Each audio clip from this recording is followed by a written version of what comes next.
my issue through personal experience with rehab, juvenile and adult.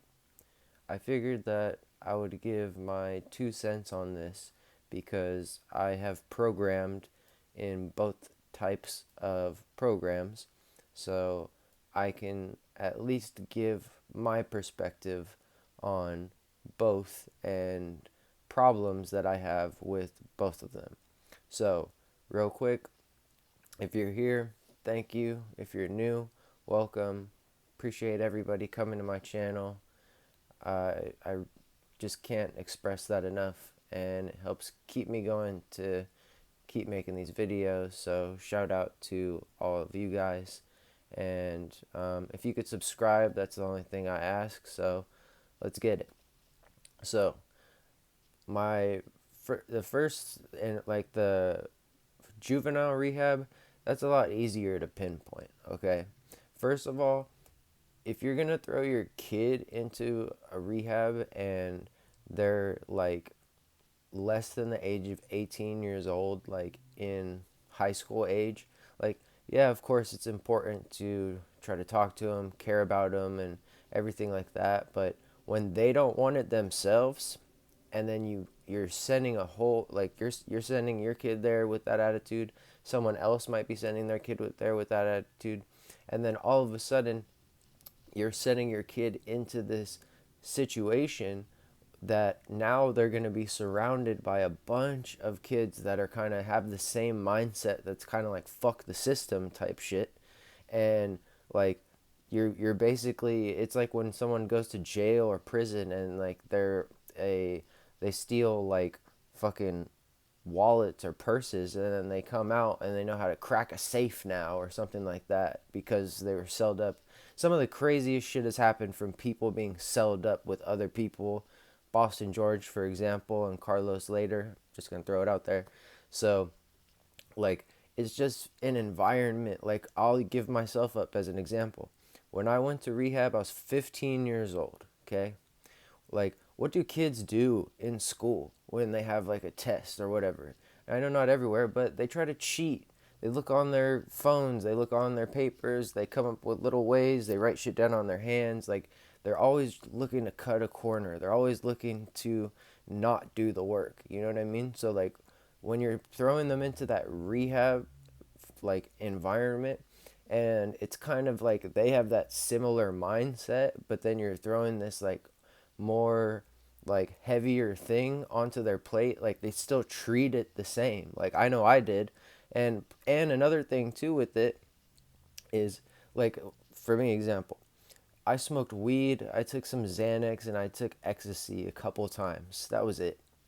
I would be in there with kids that were talking about shrooms and talking about fucking all these pills and coke and all this stuff that like I didn't really mess with or anything like that.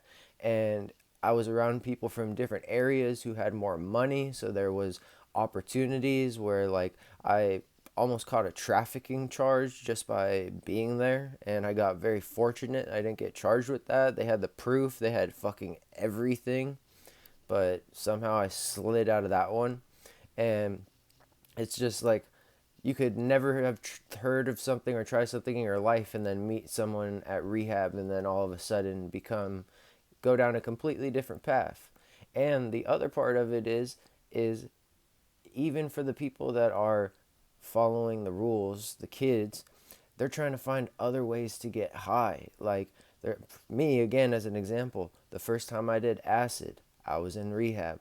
First time I did mushrooms, I was in rehab. You start experimenting with stuff that's not going to show up in a regular drug test, which is arguably the more harder type of stuff, or the stuff that gets out of your system faster because weed sticks to your fat cells, so it tends to glob on for longer versus almost anything else that's gone in like 3 to 5 days or something like that. So that's pretty much it when it comes to that. But one positive of that place is it's somewhere to be. When you're there, you can't get arrested for being on the block. You can't get arrested. Like, I definitely dodged a couple arrests just because I had to be at that building. So I'm cut that one right there and get into the adult system. And straight up, I'll get right to it. Insurance. Insurance is the fucking bullshit of the adult rehab system. If you're gonna pay, then like different story. I don't know how that works. I'm talking about the shit that if you have Medi-Cal, if you have the free insurance, and these are the kinds of places that take it, and they're getting kickbacks through the insurance and all that stuff, whatever. That's the kind of place that I'm talking about from my own personal experience. Okay, so the problem, once again, insurance. They don't really care about trying, like, they act like they care, and like to a certain extent they do, but they care more about that money. Like, literally, if there's a house with 20 people in it, like every single one of them, it's like, imagine like a Sims person with like a dollar amount over their head. Like, that's what it is. Like, they're getting paid up to, they're like a couple, I forget what the exact number is, and I'm not going to misquote it, but they're getting a pretty penny per head, and there's like 20 to 25 clients at a time. So that's what their main concern is.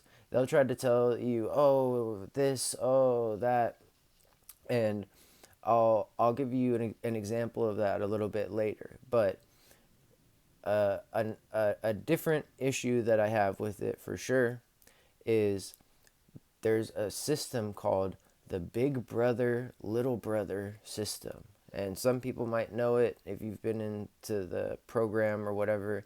It's like for people who are new to the program, when they're coming in, someone who's more seasoned, who's been there, because it's 90 days, you know.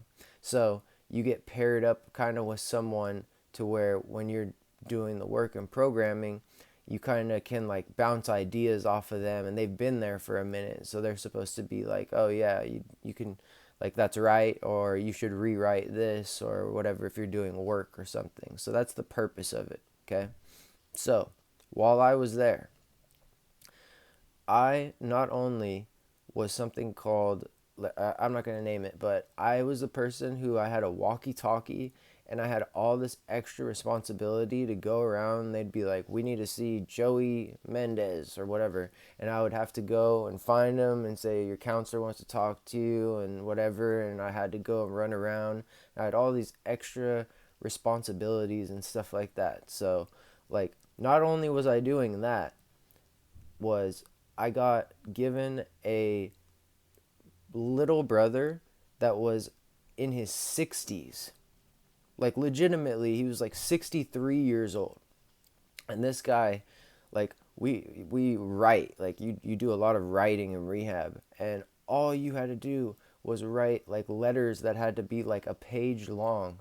And like, this guy just he couldn't write even just a paragraph. And I was try to like help him and explain to him and whatever, and he just never got it. I never saw him write more than like 3 sentences. Okay, that was one.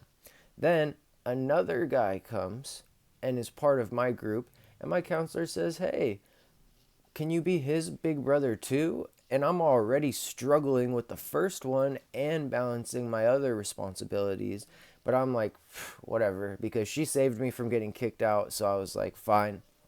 So now I have two little brothers. This guy is in his late 50s, like closer to 60 than 50 for sure. And his brain is just so fried. He can barely get a sentence out, and he has the same issue. So I have that issue twice, and constantly having to have all these other responsibilities doing all of that. So I'll tell you why it's messed up is they say, oh, you got to write this. Oh, you got to do this right. Oh, you got to rewrite this. Oh, you got to do this. But Medi-Cal only provides for a certain amount of time.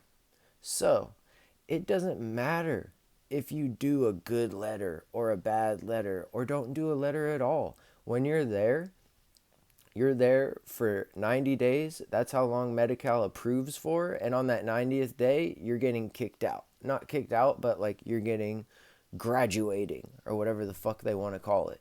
But for me, for example, They didn't like letting people go on Fridays if their day landed on a Friday because they thought, ooh, Friday, as if a drug addict's going to be like, oh no, Monday, I can't do no drugs today. Oh, I wish it was Friday. So they're telling me, like, oh, we're going to, I was supposed to get let go on Monday, but they're like, we're going to let you go on Friday, actually. And I'm like, oh, okay. And while I was in the office, I hear them talking, and they're like, I thought it was because they thought that they trusted me. I thought they were like, oh yeah, he's good. Like, we can let him go on Friday. But what it was my Medi-Cal was up on Friday. So they had to let me go. They didn't have a choice to keep me. So I had to go so that bed could be open for the next person. So I'll let you know real quick what happened with my two little brothers, and it's very similar fates. Okay, so first one gets out, goes to his sober living. He's there for 1 day. 1 day. He's there for 1 day, and he leaves, and he ends up not coming back until the next day. He claims that he fell asleep at a girl's house. He's kicked out. Boom, gone. Then the next guy, the older guy, comes, and he actually comes to my sober living where I was living. He's there for 2 days, and while he's there, he brings COVID from the rehab to the sober living, and he literally spreads it to the point where we're all locked down for all of Thanksgiving, all of Christmas. Like, we're completely locked down, and this guy was literally there for like 3 days, and he's like, I gotta go get my truck, and like, he was let to go get his truck, and he went and got his truck, and this fool didn't come back. He never came back. He never came back. So not only did he infect everybody with fucking COVID and slow everything down, like, we had classes that we would go to and that shit turned into Zoom. Like, everything changed because of this specific motherfucker.